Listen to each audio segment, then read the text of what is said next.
Okay, for those of you who don't know, at the young age of 13, I used to do a show here on YouTube called iMichael. In one episode back in 2011, I did an episode where I tried to review the Sega Genesis title Alex Kidd and the Enchanted Castle. First things first, I played it by means of Sonic's Ultimate Genesis Collection on the Xbox 360. No capture card or DVD recorder, just my camera. This time around, I have the real console and controller, and a physical copy of the game.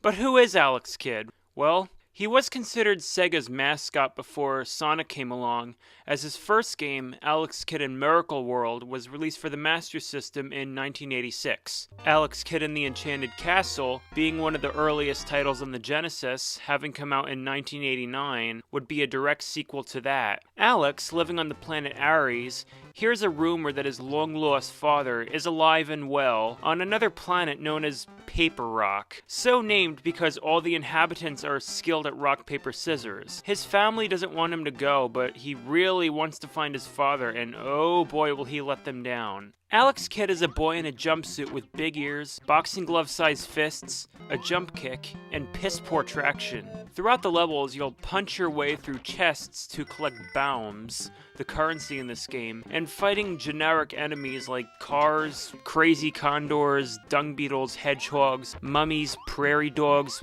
pufferfish, flying sea turtles, etc. Those bouncing freaks? I don't even know what they are. And no, I can't remember what those bouncing freaks are called. Plenty of the levels have gambling houses where you engage in a game of junkin, the Japanese equivalent to rock, paper, scissors, most of the time to win an item. In addition to extra lives, those gray chests can contain necklaces that I was told allow you to read the mind of your opponent. Even so, to have to play rock, paper, scissors in order to get an item is quite a stupid idea, so I don't always do it. I should point out that at the ends of later stages, an opponent will challenge you to a match that you need to win in order to pass through.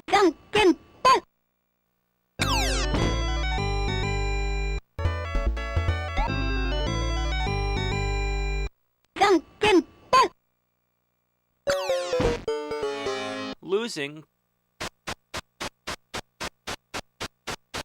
costs you a life. So that's pretty much your boss battle. The levels are varied, with decent, colorful graphics, which sadly are probably one of the better parts of the game, along with the sound department. When I first reviewed this game on iMichael, it wasn't a very serious review, and I didn't actually mind the game at the time. That's not to say I really like this game now. Alex Kidd, while not at Bubsy level, is one of the weakest video game characters I have ever seen. Jumping is floaty, and the collision detection is very fussy. Your punch attack is slow, and oftentimes won't even hit an enemy dead center. You can't get the jump kick to work most of the time either.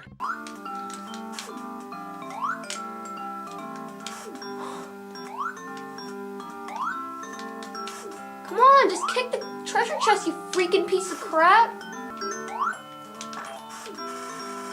And it was just bombs. What's most frustrating to me is that Alex feels like his feet are covered in oil. On top of the collision detection, this can lead to getting hit a lot of the time. Did I mention that you die in just one hit?